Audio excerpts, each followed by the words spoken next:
Pre release ఫంక్షన్లోనే చెప్పాను, అనంతపూర్ వచ్చి success celebration చేసుకుంటామని. చెప్పాం, కొట్టాం, వచ్చాం. నాకు ఎవ్రీ సినిమా ఒక 10th ఎగ్జామ్ లాగా బాలయ్య గారికి ఎలా చేయడం అంటే, నాకు మాత్రం కాదు, అంటే నేను ఓన్ చేసుకోవడం కాదు, నా డైరెక్టర్స్ కూడా అంతే ప్రేమిస్తున్నారు. అది అఖండాలో కానీ, వీరసింహారెడ్డిలో కానీ, దాని తర్వాత భగవంత్ కేసరిలో కానీ, సో దాని తర్వాత ఇప్పుడు డాకు మహారాజులో కానీ, మళ్ళీ రేపు అఖండ 2లో కానీ నాకు తెలుస్తోంది. అంటే డాకు మహారాజు తీసుకొచ్చి ఇక్కడ ఆపింది, అఖండ 2 ఏం చేస్తుందో నాకు తెలుస్తోంది. అసలు మామూలుగా ఉండదు. మీరు ముందరే ప్రిపేర్ అవ్వండి, అయిపోండి. మామూలు కసిగా లేడు అక్కడ బోయపాటి గారు, అసలు మామూలు కసిగా లేడు. ఇంటర్వెల్కే ఇచ్చేయచ్చు, మొత్తం డబ్బు ఇచ్చేయచ్చు.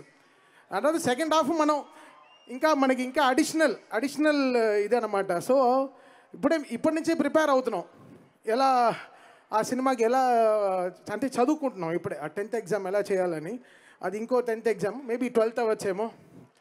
సో అది మాకు బాలయ్య గారు అంటే అంత గుండెల్లో అంత మాకు ప్రేమ, మర్యాద, ఇంకేం చెప్పగలను అని చెప్పేసి మా నాన్న లాంటి వారు, ఆయన అంత బ్లెస్ చేస్తున్నారు ఎవ్రీ టైం. మీరందరూ ఈరోజు ఓన్ చేసుకుంటున్నారు, అది నాకు చాలా సంతోషంగా ఉంది.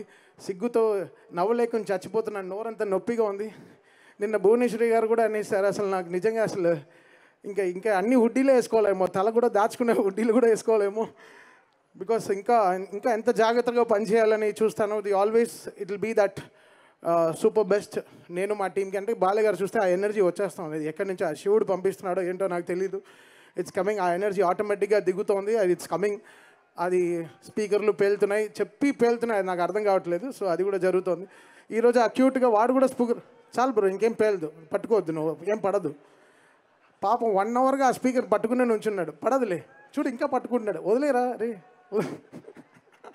అక్కడ అది ఫోటో తీసి ఇప్పుడు బాబీ ట్వీట్ కూడా పెట్టాడు.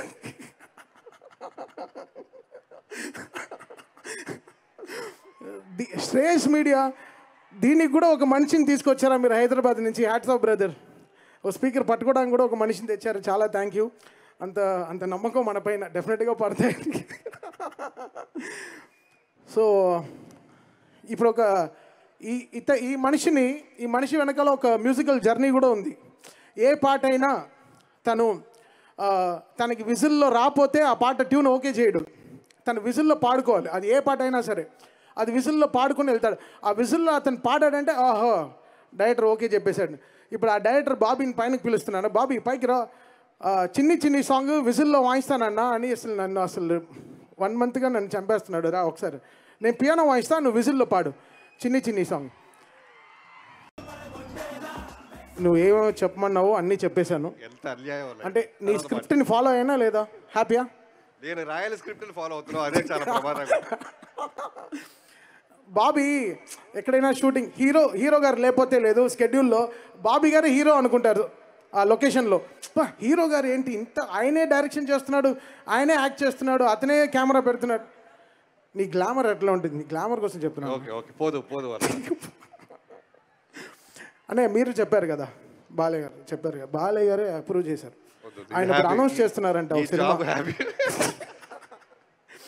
సరే విజిల్లో చిన్ని ఓకే. ఈ మైక్ బాల్ ప్రిపేర్ చేయాలి కదా.